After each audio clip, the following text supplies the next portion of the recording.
Hi everyone. This is a really big question, and the answer is so counterintuitive, but absolute freedom when it's lived. Hi Claire. Hi love. Isn't that nice? I'm just doing the weekend cleaning and listening to your today's podcast. Good. um, in life, is navigation by suffering a much more accurate way to align to reality than running after the good and pleasant feelings?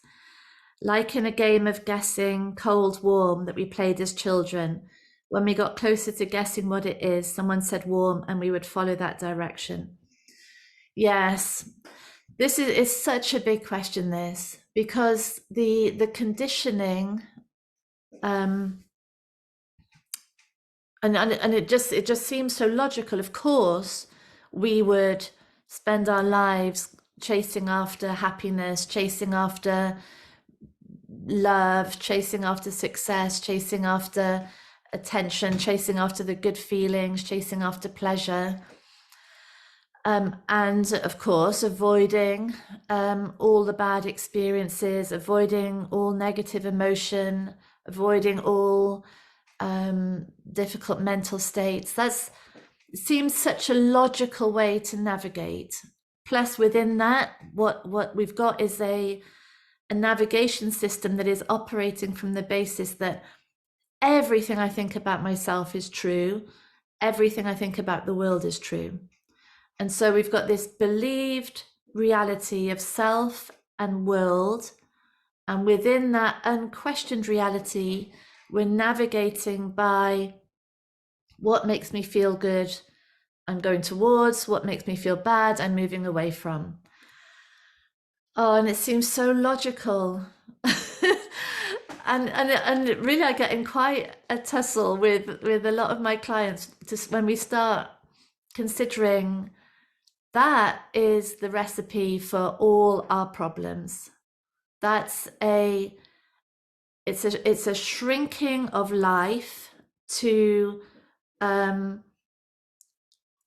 to this sort of ongoing protection of an identity that is increasingly vulnerable, increasingly triggered, increasingly fragile, increasingly terrified of being exposed to anything that's unwanted, shame, rejection, indifference. And so the life is getting smaller and smaller, and the barricades are up, the drawbridges up, um, and the mental health is shot to pieces because the vigilance involved in that means that when life is about the attempt to be happy, say, or peaceful, any hint of unhappiness, any hint of unpeace is totally disruptive to the system. So even in the moments of happiness, moments of peace, there's still this sort of encroaching clouds that this can't last. What can I do to control this? How can I fix this in place? And because it's all taking place within this unquestioned, believed separate reality of separate me here, separate world out there, what's happening really is that there's no knowledge, there's no awareness that the self and the world are both made of the same stuff. They're made of the same learned conditioning, the same fears, the same insecurities. And so that self can never escape from the threats to it from the reality. It anywhere the self identity goes, so does this reality because they're made of the same thing. And so when the navigation in life is that desperate seeking of stability of ego, basically the good feeling of security within separation. I'm someone, I'm loved, I'm safe, I'm happy, I'm good, I'm worthy. And the avoidance of anything that is going to threaten that identity, that is really the root of mental health problems today. Because it's insane. It's completely insane. And even just a little bit of questioning, like even just some inquiry into what why does reality seem to change? Why is it sometimes that things look bad, things look good? Why is this self idea changing all the time? What's creating thought? What's creating behavior? What's happening in the midst of suffering? What's under threat? What is happening in terms of repeating patterns and ongoing evidence provided to the belief structure of what I am and of what reality is? All of that is opening up this whole navigation system of how to live. So yes, so the listener's saying, is navigating by suffering a much more powerful way to align to reality? Yes, it is. And it doesn't mean, it really doesn't mean we have to put ourselves into horrible situations.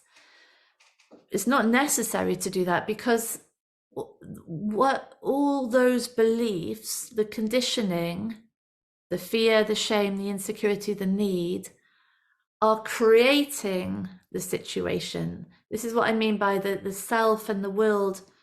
The self can't outrun the world because it's being created from within. So there's no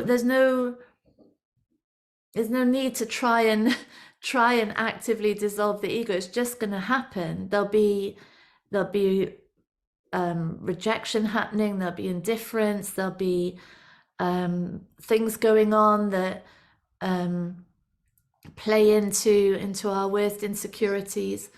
And in all of these instances, that fight and flight mechanism, that desperation to withdraw, the need to try to numb the mind, to switch off the narrative, to reject the person, push people away, all of that is really rich information.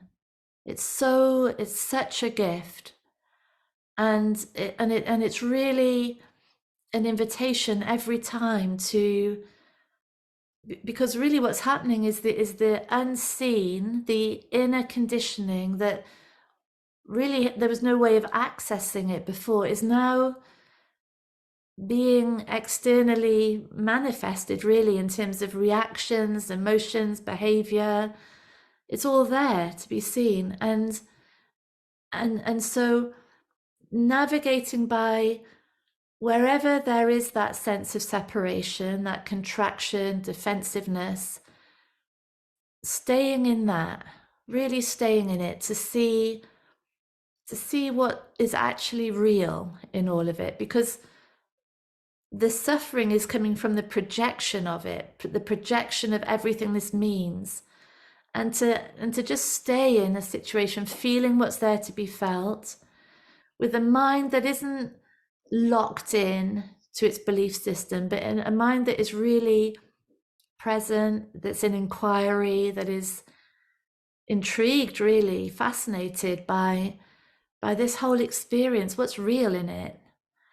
And that's what I call a real peak experience. That's the moment in which, through presence, through just like the simple decision to stay in the midst of the discomfort, the midst of the confrontation, open available to take in information, to hear what another person maybe is saying to us. That there's a shift from the projected reality, which is really coming from what was learned in our childhood, what was learned as the ego was being formed. There's a shift from that through to actual reality. And now the mind is sane and the body is just in reality. It's not anymore having to deal with the stress and the tension of a mind trying to solve problems that aren't even there. There's just a system in reality now. And yeah, and that's the way, that's how the body mind aligns to truth. And through that process, this fragile ego that is so personal, that is desperately looking for stability and separation, that gets dissolved, really, healed, understood, integrated. And it was that was keeping everything in this ongoing cyclical repetition of patterns from childhood and ongoing fighting of beliefs and projection of thoughts and resistance to that projection. That starts to really be understood for what it is, like the insanity, the sort of very understandable, innocent insanity of an identified mind.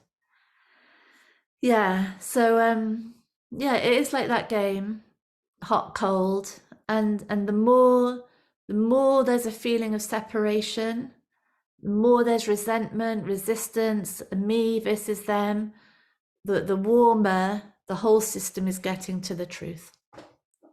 Yeah, yeah. Thank you, darling. Bye.